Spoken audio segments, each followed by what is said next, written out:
do t'i përmbajem 5 minutëshit, se që thash gjatë fjalëve të hapjes, kur flasim për rrugën e Shqipërisë drejt Bashkimit Evropian, sigurisht kemi parasysh reformat, standardet, institucionet, por ka një të vërtet të thjesht.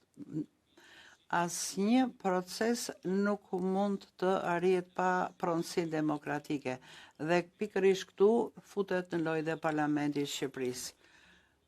Është parlamenti, i përfshirë në këtë proces, por një nga shtyllat kryesore që i jep legjitimitet procesi, mbikëqyrje, transparencë. Sigurisht, Parlamenti shqiptar ka bërë mjaft punë të mira dhe dëshiroj që t'ju informoj për rezolutën e fundit për procesin e integrimit evropian që u miratua nga të gjitha partitë politike të mëdha në Shqipëri, që kanë shumica. Dhe, si thash, falenderojmë dhe Parlamentin Evropian.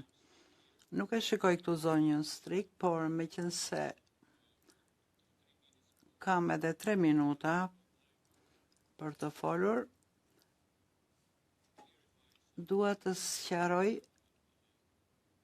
disa nga çështjet që u ngritën. Duhet të flasim për fakte. Dua t'ju bëjmë dije të gjithëve se 22.1% e gjithë territorit të Shqipërisë është caktuar si zonë e mbrojtur. 12 parqe kombëtare, 28 parke kategorisë 4, 11 peizazhe të mbrojtura kategorie 5 dhe territori privat ku projekti i investimit është i kategorisë 5, peizazhi i mbrojtur. Dhe më konkretisht, zona e propozuar për zhvillim është në pronësi private.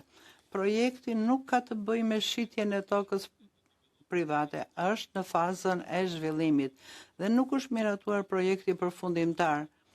Një vlerësim i plot i mjedisit nuk është paraqitur ende dhe çdo zhvillim i jashtëm do t'i nënshtrohet kërkesave të ligjit. Projekti nuk mund të vazhdojë pa miratimet përkatëse nga autoritetet përkatëse mjedisore dhe të lejeve. Do të vlerësohet ndikimi i mundshëm në biodiversitet, habitat, peizazh, ekosistem, burime ujërore. Procesi do të përfshi konsultime me komunitetet, me publikun. Objekti është që të ofrojmë një model turizmi që krijon vende pune, tërheq ekonomi dhe investime dhe mbron njëkohësisht vlerat ekologjike të zonës. Ruajtja e natyrës nuk janë objektive që bien ndesh, po janë shtylla plotësuese të të njëjtit vizion për një Shqipëri më të begatë dhe më të gjelbër.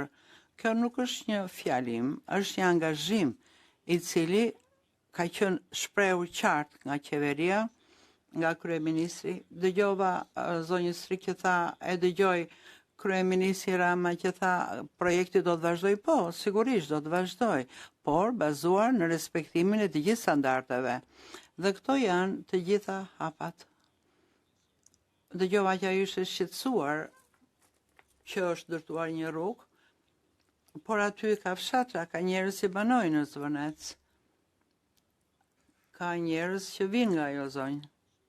Por sigurisht, siç thash, do të bëhet vlerësimi i indikimit në mjedis dhe projekti do të respektoj dhe do të kaloj në për të gjitha hallkat e nevojshme të dhënies së lehtë nga autoritetet përkatëse. Kjo është e vërteta dhe siç u thash, dezinformimi është i keq për demokracisë, po informimi është i mirë për të ndarë me gjithë kolegët.